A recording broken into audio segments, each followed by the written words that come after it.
JDS ಪಕ್ಷದ ಮಾಜಿ ಶಾಸಕ ಮಂಡ್ಯ ಜಿಲ್ಲೆಯ ಕೆ ಅನ್ನದಾನಿ ಜೊತೆ ನನ್ನ ಪತ್ನಿ ಅಕ್ರಮ ಸಂಬಂಧ ಹೊಂದಿದ್ದಾಳೆ.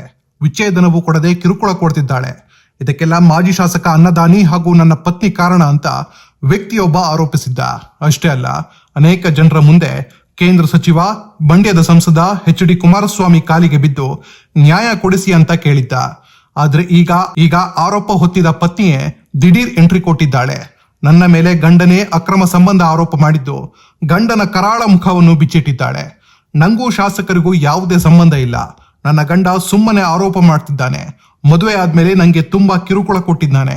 ಕಾಟ ತಾಳಲಾರದೆ ನಾನು ಅಮ್ಮನ ಮನೆಯಲ್ಲಿದ್ದೀನಿ. ಬೇರೆ ಹುಡುಗಿಯ ಜೊತೆ ಅವನಿಗೆ ಅಕ್ರಮ ಸಂಬಂಧ ಇದೆ. ನನ್ನ ಹಾಗೂ ಶಾಸಕರ ನಡುವಿನ ಅಕ್ರಮ ಸಂಬಂಧ ನನ್ನ ಗಂಡ ನೋಡಿದ್ದಾನ. ನಾನು ಡಿವೋರ್ಸ್ಗೆ ಸಹಿ ಹಾಕಿದ್ದೀನಿ. ಇಂಥ ಕಷ್ಟ ಶತ್ರುಗೂ ಬೇಡ ಅಂತ ಗಂಡನ ವಿರುದ್ಧ ಪೊಲೀಸರಿಗೆ ಕೇಸ್ ಕೊಟ್ಟು ಕಣ್ಣೀರು ಹಾಕಿದ್ದಾಳೆ.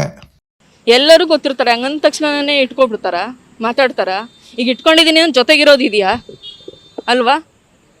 ನಾನು ಅವರು ಜೊತೆಗೆ ಇದ್ದಿದ್ನ ಇವ್ನು ಡೈರೆಕ್ಟಾಗಿ ಬಂದು ನೋಡಿದ್ರೆ ಅದನ್ನ ಹೇಳ್ತಾರೆ, ಅದಿದೆಯಾ ಅವನ ಹತ್ರ.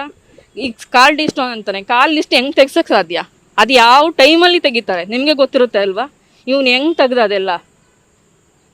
ಇವನು ಇದೆ, ನಾನು ಹೇಳಿದೆ ಅಲ್ಲ, ಒಂದು ಹುಡುಗಿ ಇಟ್ಕೊಂಡು ಇವನು ನನಗೆ ಅವಳಿಗೂ ಮದುವೆ ಆಗಿದೆ. ಇವನ್ ಥರ ಒಂದು ಹೆಣ್ಣಿನ ಜೀವನ ಹಾಳು ಮಾಡೋಕೆ ನನಗೆ ಇಷ್ಟ ಇಲ್ಲ. ಅವಳಿಗೂ ಮದುವೆ ಆಗಿದೆ.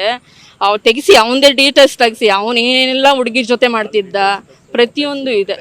ಯಾವುದು ಇಲ್ಲ ಸರ್, ಯಾವ ಡೀಟೇಲ್ಸು ಇಲ್ಲ. ಅಂದರೆ ನನ್ನ ಹತ್ರ ಫೋನೇ ಕೊಟ್ಟಿರಲಿಲ್ಲ ಅವನು. ನನ್ನ ಫೋನಲ್ಲೇ ಮಾತಾಡಬೇಕು ನಿನ್ನ ಮನೆಗೆ ಅಂತೇಳಿ ಅವ್ನ ಫೋನಲ್ಲಿ ವಿತ್ ರೆಕಾರ್ಡು. ಅವ್ನ ಮನೇಲಿ ಏನೇ ಹಿಂಸೆ ಕೊಟ್ರು ನಾನು ನನ್ನ ಮನೆಗೆ ಹೇಳಂಗಿಲ್ಲ. ಅವ್ನು ಕೊಟ್ಟರು ನಾನು ಹೇಳ್ಕೊಂಡಿಲ್ಲ. ಯಾಕೆಂದ್ರೆ ನಾನು ನೋಡಿ ಮದುವೆ ಮಾಡ್ಕೊಂಡಿದ್ದು, ನಾನು ತೋರಿಸಿದ್ದಕ್ಕೆ ಅವ್ರು ಮಾಡಿದ್ದು. ಇಲ್ಲ ಸರ್, ಜೂನಲ್ಲಿ ನಾನು ನೋಡಿ ಹೋಗಿದ್ದವನು, ಮದುವೆ ಆಗಿದ್ದು ನವೆಂಬರ್. ಅಲ್ಲಿ ತನಕ ಅವ್ನು ಏನು ಮಾಡ್ತಿದ್ದ? ಈಗ ನನಗೇನೋ ಬೇರೆ ಥರ ಇದೆ ಅಂದರೆ ಅವ್ನು ಬಂದು ಕಂಡಿಡಿಬೋದಿತ್ತು. ನಮ್ಮ ಊರಿಗೆಲ್ಲ ನಾನು ಬೇಲಿ ಹಾಕಿರ್ಲಿಲ್ಲ ಅಲ್ವಾ? ನಮ್ಮೂರವ್ರು ಇಬ್ಬರು ಮದುವೆ ಆಗಿದ್ದಾರೆ, ಅವ್ರೂರ್ಗೆನೇನೆ ಅವ್ರು ಕೇಳ್ಬೋದಿತ್ತು ಆ ಹುಡುಗಿಗೆ ಅಂತ. ನಾವು ಬಲವಂತ ಮಾಡ್ಕೊಂಡಿಲ್ಲ. ಇವ್ನು ಕುಡಿತಾನೆ ಇಲ್ವಾ ಅಂತ ಅವ್ನು ಕೇಳಿದೆ. ಇನ್ನೊಂದ್ಸರಿಗೆ ಏನೋ ಯಾವಾಗಲೂ ಅವನೇ ಫೋನ್ ಮಾಡಿ ಒಂಥರ ಕುಡ್ದೋರ್ ಥರ ಮಾತಾಡ್ದ. ಅವ್ರ ಅಮ್ಮನಿಗೆ ಹೇಳಿದೆ, ನಿಮ್ಮ ಮಗ ಕುಡಿತಾನೆ ಅನ್ಸುತ್ತೆ, ನಾನು ಒಪ್ಕೊಳ್ಳಲ್ಲ, ಇನ್ನೂ ಎಂಗೇಜ್ಮೆಂಟ್ ಆಗಿಲ್ಲ, ಏನಿಲ್ಲ, ನೋಡೋಗಿದ್ರು. ಇಲ್ಲ ನನಗೆ ಬೇಡ ಅಮ್ಮ ಅಂದಿದ್ದಕ್ಕೆ ರಾತ್ರಿ ಬಂದ್ಬಿಟ್ಲು.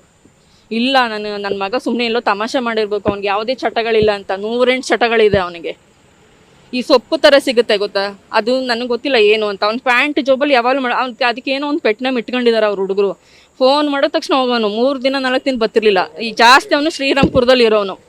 ಪ್ರತಿ ಸರಿನೂ ನನ್ನ ಹತ್ರ ಬಂದು ಹೇಳೋದು, ನೀನೇನು ಜಾಸ್ತಿ ಮಾಡಿದ್ರೆ ನಾನು ರೋಡಿ ಕಡೆ ಇರೋನು, ನನಗೇನು ಪೊಲೀಸ್ ಸ್ಟೇಷನ್ ಹೊಸದಲ್ವೇ ಇಲ್ಲ, ಮಾವನ ಮನೆ ಇದ್ದಂಗೆ, ಹೋಗು. ನನಗೆ ಇನ್ನೆಲ್ಲಿಗೆ ಹೋಗ್ಬೇಕು? ಈಗ ಸ್ಟೇಷನ್ಗೆ ಹೋದ್ರೆ ಏನಂತಾರೆ, ನಿಮ್ಗೆ ಇಷ್ಟ ಇಲ್ವಾ, ಕೋರ್ಟ್ಗೆ ಹೋಗಿ ಡ್ರೈವರ್ಸ್ ತೊಗೊಳ್ಳಿ ಅಂತಾರೆ. ಈ ಕೋರ್ಟ್ಗೆ ಹಾಕಿದ್ದವನು ಅವನು ಅಂದಮೇಲೆ ಬಂದು ತೊಗೋಬೇಕಲ್ವಾ? ಅದಕ್ಕೆ ನಿಮ್ಮ ಮೂಲಕ ಹೇಳ್ತಾ ಇದ್ದೀನಿ, ಈ ಸೆಕೆಂಡೇ ಬರಲಿ ಅವನು.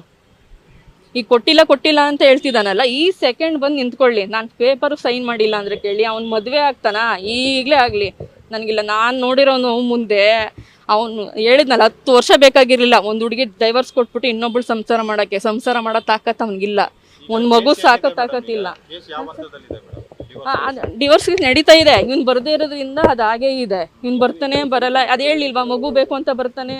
ಆ ಮಗುಗೆ ಏನಾದರೂ ಮೇಂಟೆನೆನ್ಸ್ ಕಟ್ಕೊಡು, ಫೀಸ್ ಕಟ್ಕೊಡು ಅಂದಾಗ ನಾನೆಲ್ಲಿ ತಂದ್ಕೊಡ್ಲಿಲ್ಲ ಅಂದಮೇಲೆ ಏನಕ್ಕೆ ಬೇಕು ಮಗು? ಈಗ ಕೇಳ್ತಿದ್ದಾನಲ್ವ ನಿಮ್ಮ ಮಗುಗೆಲ್ಲ, ನನ್ನ ಮಗುನೂ ಬರ್ತೀನಿ, ಏನು ಮಾಡಿದಾನೆ ಕೇಳಿ.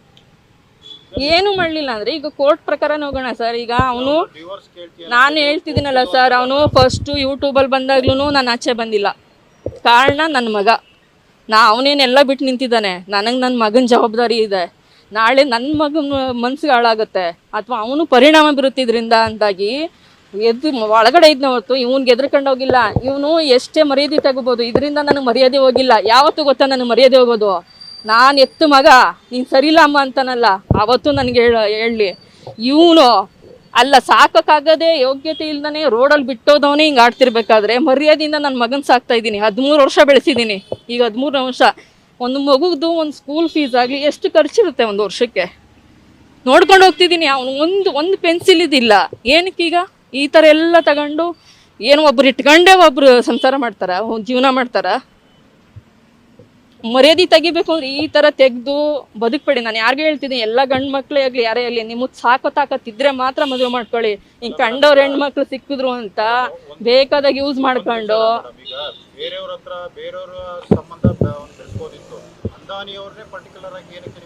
ಅದು ಅವನ್ನೇ ಕೇಳಬೇಕು. ನಾನು ಹೇಳ್ತಾ ಇದ್ದೀನಲ್ಲ, ನನಗೂ ಅದಕ್ಕೂ ಯಾವುದು ಸಂಬಂಧನೇ ಇಲ್ಲ ಅಂತ ಹೇಳ್ತಿದ್ದೀನಿ.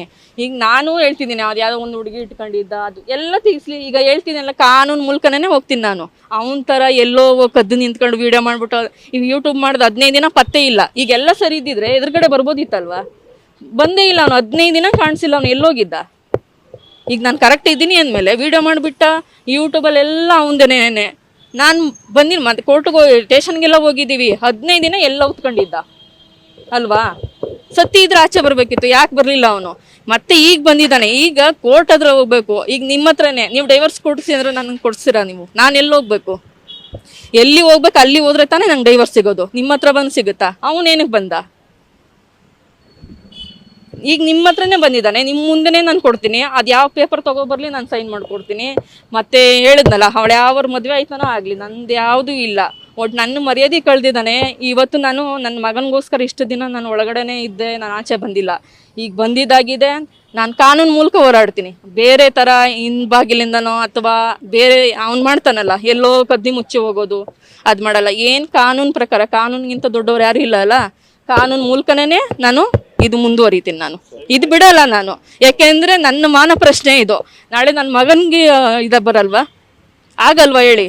ಒಂದು ಮಗು, ಅವ್ನಿಗೆ ಇವಾಗ 13 ವರ್ಷ. ನಾನು ಹೇಳ್ತಾ ಇದ್ದೀನಲ್ಲ, ಇವ್ನು ಯಾವುದೇ ತಾಗೂ ನಾನು ತಲೆ ಕೆಡಿಸ್ಕೊಳ್ಳಲ್ಲ. ಯಾಕೆಂದರೆ ಇವ್ನ ಕತೆಗಳೆಲ್ಲ ನಾನು ನೋಡಿದ್ದೀನಿ, ಅನುಭವಿಸಿದ್ದೀನಿ. ಯಾವ್ದು ನನ್ನ ಶತ್ರುಗಳಿಗೂ ಈ ಥರ ಫ್ಯಾಮಿಲಿ ಬೇಡ. ಮೇನು ಅವಳ ತಂಗಿ, ಅವಳ ಅಮ್ಮ, ಇವನು 3 ಜನ ಸೇರಿ ನನಗೆ ಕೊಟ್ಟಿದ್ದಾರೆ. ಅವ್ರ ಅಪ್ಪ ತುಂಬ ಒಳ್ಳೆಯವರು, ಅವ್ರು ತೀರ್ಕೊಂಡ್ರು.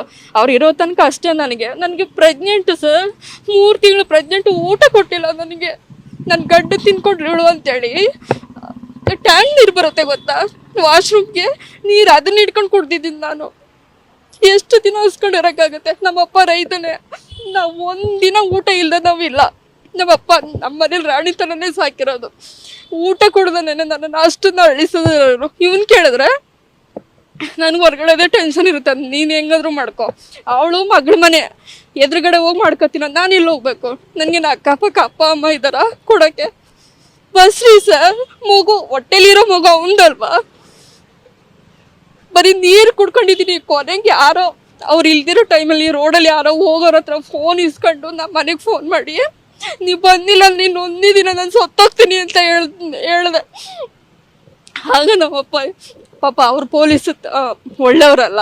ನಿಮ್ಮ ಮಾವ ತಿಥಿ ಮುಗಿದ ತಕ್ಷಣ ಕರ್ಕೊಂಡು ಹೋಗ್ಬಿಡ್ತೀವಿ ಇರವ ಅಂತೇಳಿ ಆ ತಿಥಿ ಮುಗಿದ ತಕ್ಷಣ ನಾನು ಕರ್ಕೊಂಡು ಹೋದ್ರು. ಅಕಸ್ಮಾತ್ ಇಲ್ಲಿ ತನಕ ಇದ್ದಿದ್ರೆ ನಾನು ಇಲ್ಲ, ನನ್ನ ಮಗುನೂ ಇಲ್ಲ. ಅವ್ರ ಅವ್ವನೇ ಇದಕ್ಕೆ ಮೇಯ್ನು. ಸಾಯಿಸಿ ಬಿಡು. ಕೊಟ್ಟಿದ್ದೀನಿ. ಇಲ್ಲಿ ಅವನು ಒಡವೆಗಳೇ ಇದೆ ಅಲ್ವಾ, ನಾನೇನು ತಗೊಂಡಿಲ್ಲ ಅಂತಾನೆ. ನಾನು ಎಷ್ಟು ಒಡವೆಗಳು ತಗೊಂಡಿದ್ದೆ, ಅದು ಬೆಂಗಳೂರಲ್ಲಿ ಇದೆ, ಅದು ಇದೆ, ಕಾಪಿ ಇದೆ. ನೆಕ್ಸ್ಟ್ ಈಗ ಯೂಟ್ಯೂಬಲ್ಲೆಲ್ಲ ಬಿಟ್ಟ, ಅದಿದು 6 FIR ಇದೆ ಅವನ ಮೇಲೆ ಅಲ್ಲ. ಪ್ರತಿಯೊಂದು ಇದೆ ಡೀಟೇಲ್ಸ್. ಅವನು ಏನೇನು ಸುಳ್ಳು ಹೇಳಿದಾನೆ, ಅವನು ಬಾಯಿಲ್ ಸುಳ್ಳು ಹೇಳಿರ್ಬೋದು, ನನ್ನ ಹತ್ರ ರೆಕಾರ್ಡ್ ಇದೆ. ಹೇಳಲಿಲ್ವಾ? ಹಾಂ, ಈಗ ಕಮಿಷನ್ ಕೊಟ್ಟಿದ್ದೀನಿ ನಾನು. ಇಲ್ಲಿ ಪೊಲೀಸು SP ಕೊಟ್ಟಿದ್ದೀನಿ ನಾನು. ಇಲ್ಲಿ ತಗೊತೀನಿ, ಈಸ್ಕೊಂಡಿದ್ದಾರೆ, ಮಾತಾಡ್ತೀನಿ ಅಂತ ಹೇಳಿದ್ದಾರೆ. ಅದೇ ಮತ್ತೆ ಈಗ ನಿಮ್ಮ ಹತ್ರ ಮಾತಾಡ್ತಿದ್ದೀನಿ. ಇನ್ನು ನೆಕ್ಸ್ಟ್ ಹೇಳೋದಲ್ಲ, ಇನ್ನು ಕೋರ್ಟ್ ಮುಖಾಂತರ ನಮ್ದು ಏನಿದೆ ಅದನ್ನ ಪರಿಹಾರ ಮಾಡ್ಕೊಂಡು ನಿಮ್ಮ ಮುಂದೆನೇ ಹೇಳ್ತಾ ಇದ್ದೀನಿ. ನೆಕ್ಸ್ಟ್ ಅವ್ನು ಕೋರ್ಟಿಗೆ ಬಂದಿಲ್ಲ ಅಂದ್ರೆ ನಾನು ನಿಮ್ಮ ಮುಂದೆನೇ ಬರ್ತೀನಿ, ಆಯಿತಾ? ಈಗ ಹೇಳಿದ್ದಾನೆ ಕೊಡಲ್ಲ ಅಂತ. ಈಗಲೇ ಕಳಿಸಿ, ಈ ಸೆಕೆಂಡಲ್ಲಿ ಕೊಡೋಕೆ ನಾನು ರೆಡಿ ಇದ್ದೀನಿ. ನಾವು ಯಾವುದೇ ಲಕ್ಷ ಕೇಳಿಲ್ಲ. ಅವನು ಎಂತ ಅವನು ಅಂತ ಗೊತ್ತಿದೆ. ನಾನು ಈಗಲೇ ಹೇಳಿದ್ದು ಅಷ್ಟು ಅವನ ಹತ್ರ ಬೇಡ. ನನ್ನ ಒಡವೆಗಳೇನಿದೆ, ನಮ್ಮ ಅಪ್ಪ ಅಮ್ಮ ಏನು ಮದುವೆ ಖರ್ಚು ಮಾಡಿದ್ದಾರೆ ಅದನ್ನು ಕೊಟ್ಬಿಟ್ಟು ನೀನು ತಗೊಂಡೋಗು. ನಿನ್ನ ದುಡ್ಡು ಅಂತ ನನಗೆ ಬೇಡ ಅಂತಲೂ ಹೇಳಿದ್ದೀನಿ ನಾನು. ಇವ್ನು ಹೆಂಗೆ 20 ಲಕ್ಷ 30 ಲಕ್ಷ ಕೇಳ್ತಾರೆ ಅಂತ ಹೇಳ್ದ? ನನಗೆ ಇನ್ಯಾವುದು ಯೋಚನೆ ಇದೆ ಸರ್. ನಾನು ಪ್ರೆಗ್ನೆಂಟಲ್ಲಿ ಒಂದು ಊಟ ಕೊಡ್ದೇನೆ ನನ್ನನ್ನು ಅಷ್ಟು ಕೊರಗಿಸಿದ್ರೆ ಅವರು ಉದ್ಧಾರ ಆಗ್ತಾರ? ನಾನು ಇಲ್ಲಿವರೆಗೂ ಅದನ್ನೇ ಹೇಳಿದ್ದು, ಕರ್ಮ ಒಂದು ಅನ್ನೋದಿರುತ್ತೆ, ಅದು ಸಾಧಿಸುತ್ತೆ. ಹಾಂ,